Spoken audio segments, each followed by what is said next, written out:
Before we get started this week, I just wanted to let everybody know that I've reached 1,000 subscribers and 4,000 watch hours. Anybody with a YouTube channel knows that reaching these two milestones is a huge accomplishment. I just wanted to thank everybody for watching and subscribing, going with me on this journey as I fumble my way through it. So I appreciate it. Thank you very much, and on to this week's video. Hey everybody, today I'm over here at my buddy's farm. He's got Dr. Zoe from Countryside Veterinarian coming out, and they're gonna do a sheath cleaning on two of the horses out here. And I'm visiting with this draft cross right here. Not as big as my girls are gonna get, but he's a nice horse. But Dr. Zoe's gonna come out and clean these sheaths.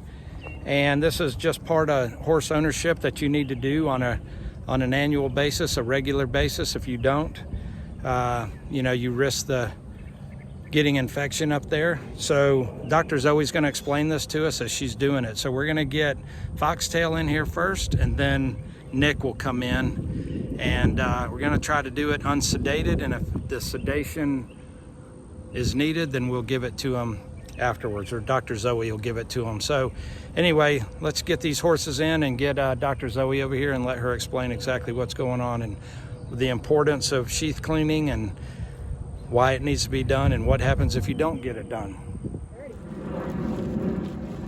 So I checked his teeth, and he's getting sharp.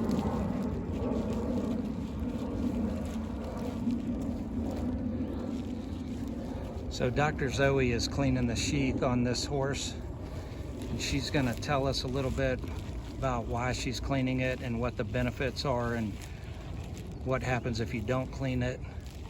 You can see there's dirt and stuff coming out around her hand. Zoe, what are we doing exactly? What exactly is the sheath? And I've heard people say beans, and what exactly are beans, and what are we doing here? Yeah, so the sheath is the skin fold, basically, that the penis is inside of.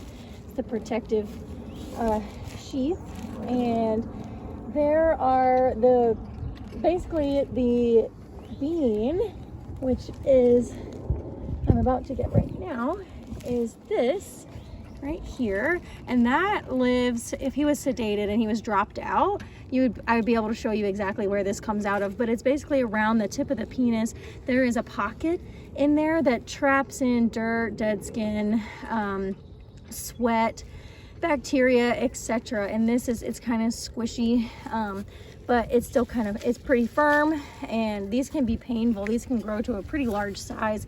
Biggest one I ever saw was, I don't know, that big. It was like the majority of my palm, and I actually had to go out on emergency and see that horse because he couldn't pee. So I can literally block the urine from coming out of the tip of the penis. So is that bean? Is there just one bean in there, or is there multiple beans? There's a few other small ones. That was the biggest one. I've got to get the other one.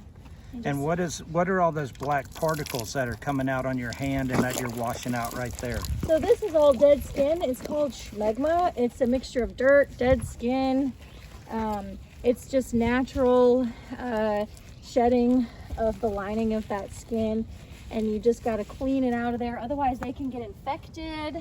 And I'm just using plain ivory unscented soap here, and getting off as much as I can. That way he doesn't get infected, and he can not attract even more flies than the normal horse does in here in the summer in Georgia. So now, is that dirt gets in there from him laying down and rolling and relaxing and different? Yeah, it's just, yeah, pretty much. Anytime they're near the ground, and dust also. Dust is a good way. I'm trying to get out another bean right now. There's another small one there. You can see that little, oh, I just dropped it. It's got some soap on it, but they're usually kind of a yellowish color. Now, what happens if you don't clean this sheath on a regular basis, and what is a regular basis? We recommend at least once a year on horses that seem like they just have a dirty sheath. They may need twice a year or more. Here's another little one I found. But what happens if you don't clean it is, like I said, they can get nasty infections built up in between the folds, in between the skin folds. It's kind of like that. It traps bacteria between the folds of the skin. And that's no good. So I'm just gonna rinse him a few times here until my cloth comes clean. And you're right, it is causing a problem because Now, do flies actually fly up in there? they can go a little ways in there. Okay, but not as far as you're inserting your hand. No, I know. But they can certainly irritate this whole area and be attracted to it. And that's no good. Because they can cause little breaks in the skin, which can then also get infected. So we just don't want any of that. We're just gonna. Over 10 years ago, I had trailered Nick. This horse is not sedated. He is just standing here like a champ and letting Dr. Zoe get in there. Getting pretty clean. Getting pretty clean. I think this will be my last rinse. I'm making sure I'm getting all the soap. You don't want to leave any soap in there. And why don't we want to use unscented soap?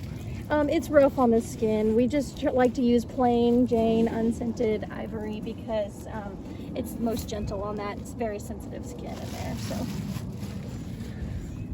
And if you look at the rags that Zoe was doing initially, you can see how much dirt she was pulling out. She was just swapping a different rag every time she went in. You just see they're progressively getting cleaner. And this is the soap. It was just an unscented ivory soap. And I'm really surprised that he stood there. He's a good boy. Without kicking out or acting up or anything. I guess He's a gentleman. He was a gentleman about it. And he's done. He's decided he is done. All right, so this is Nick here, and he's getting his clean. He's not anesthetized either. These guys are just doing phenomenal. He's about 30 years old. He's had this done a time or two. He knows the drill.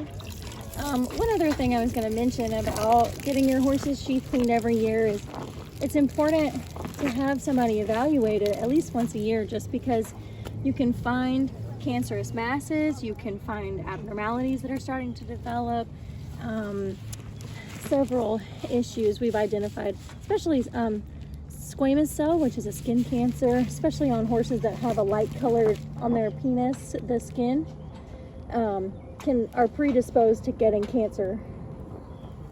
He's got a bean as well. We'll get his. Does that cancer show up on the outside? See that on the material inside? is kind of a little softer in this horse, but still that pasty yellow, that's the bean. And the skin cancer is usually along the skin of the penis or on the inside of the sheath. So you wouldn't be able to see it from the outside when they're sucked up like this because the penis is way inside. So actually getting your hands in here and cleaning and feeling everything, making sure there's no masses starting to develop, no blood coming out. You don't want to be cleaning a sheath and there's blood coming out. You know, the black dirt and dead skin is pretty average, pretty normal. But if you're seeing any kind of blood or there's a rotten smell or, you know, pus coming out, immediately call your veterinarian because there's something very wrong. Likely an infection or a skin cancer of some kind. Now, if there's no pus and there's no blood, will the cancerous feel hard and knotty? Yes, usually it feels kind of like you would imagine a head of broccoli would feel. Okay. And it's very firm as well. More bean material.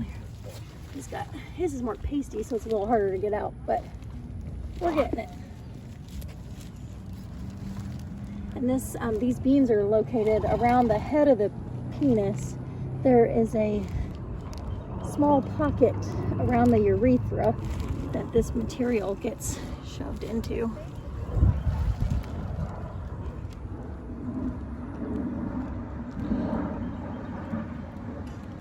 And he's just about clean.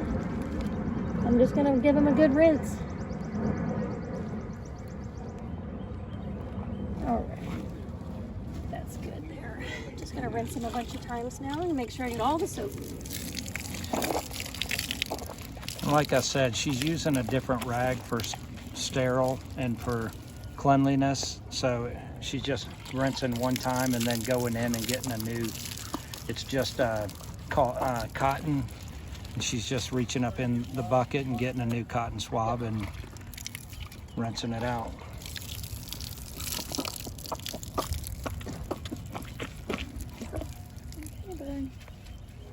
All right, so that got done. I cannot believe that both of those horses did that unsedated. That was amazing. Foxtail, the first horse, is about 18, and Nick, that second horse, is about 30. So they both did real well. But that is part of owning a horse, particularly a gelded horse. It's just part of the maintenance that you got to do, along with hoof care every 6 to 8 weeks, annual vaccinations, annual teeth floating. But a lot of people don't realize that you got to do that. And if your horses haven't had that done in the last annual, then you probably ought to get it done. It's typically done when your horse is getting his teeth floated, because the horse is already anesthetized and he'll relax and, you know, let his parts fall out, and you can get to him a lot easier and clean him a lot easier that way. So, but because they weren't sedated, they weren't running themselves out, but Zoe knew exactly what to do and where to go, and so she was able to do it, and the horses allowed her to do it. Anyway, I hope you learned something. Thought that was pretty interesting, and we'll see you on the next one. Thanks for watching.